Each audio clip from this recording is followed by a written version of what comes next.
নমস্কার বন্ধুরা, রিনার লাইফস্টাইলে সকলকে স্বাগত জানিয়ে আজ আমি চলে এসেছি আমাদের বাড়ির কাছে এই সুন্দর ঝিলের ধারে।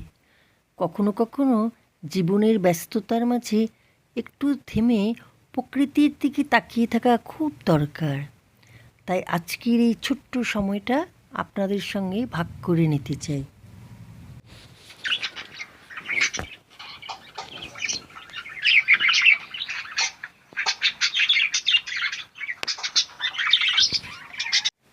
দেখুন, জলের উপর হালকা বাতাসের ঢেউ, চারিদিকে নীরবতা আর পাখির শব্দ সব মিলিয়ে এক অদ্ভুত শান্ত অনুভূতি তৈরি করছে।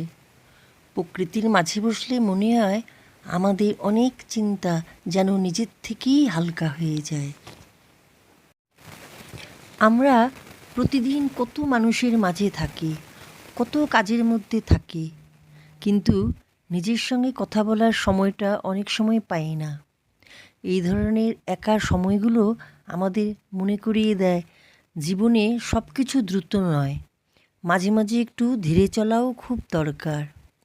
জীবন সবসময় একরকম থাকে না। প্রকৃতি আমাদের শেখায় প্রতিদিনের শেষে আবার নতুন একটা সকাল আসে। জীবনে সব সময় মানুষ পাশে থাকে না, কিন্তু প্রকৃতি কখনো ফাঁকা রাখে না।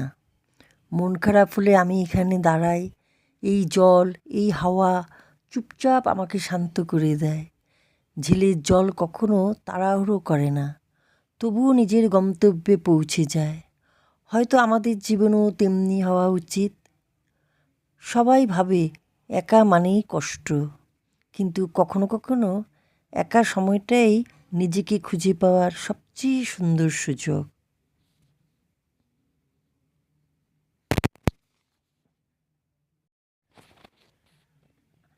আপনাদেরও যদি মন খারাপ থাকে, একটু আকাশের দিকে তাকান, একটু জলের শব্দ শুনুন, মন নিজেই হালকা হয়ে যাবে।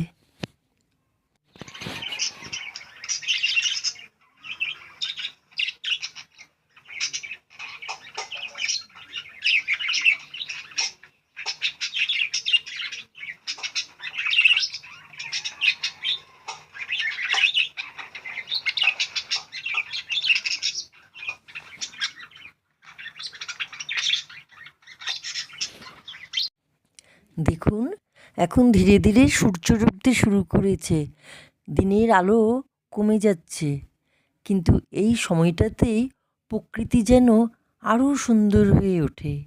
এই সূর্যাস্ত যেন মনে করিয়ে দেয় দিনের শেষ মানেই শেষ নয়, আগামীকাল আবার নতুন শুরু। আজকে এই সুন্দর মুহূর্তগুলো আপনাদের সঙ্গে ভাগ করে খুব ভালো লাগলো। আপনাদের যদি এই ধরনের প্রকৃতির ব্লগ ভালো লাগে, ভিডিওটি লাইক করবেন এবং রিনার্স লাইফস্টাইল চ্যানেলটিকে সাবস্ক্রাইব করতে ভুলবেন না। আবার দেখা হবে নতুন কোনো জায়গায় নতুন কোনো গল্প নিয়ে। ধন্যবাদ।